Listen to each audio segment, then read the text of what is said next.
Buongiorno e ben ritrovati con l'informazione flash di New Sicilia. Vediamo insieme i titoli più rilevanti della mattina.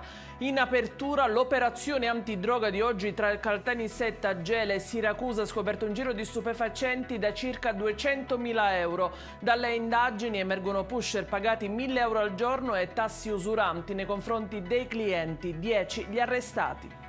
Femminicidio Sara Campanella, si chiudono le indagini sulla morte della studentessa 22enne uccisa a Messina il 31 marzo scorso. La procura si appresta a chiedere il giudizio immediato per l'indagato Stefano Argentino, che ha confessato di aver ucciso la ragazza.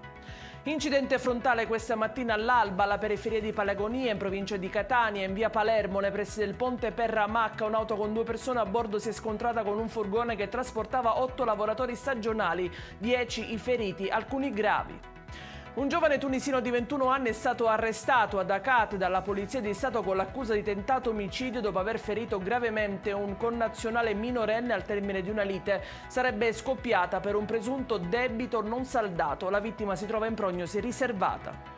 In chiusura l'arrivo dei primi frutti dopo l'incontro tra il sindaco di Catania Enrico Trantino e la presidente del Consiglio Giorgia Meloni. Il primo cittadino aveva chiesto più sicurezza e forze dell'ordine sulle strade. Da Roma arrivano le prime soluzioni. Il Viminale ha infatti inviato nuovi agenti della questura verso Catania.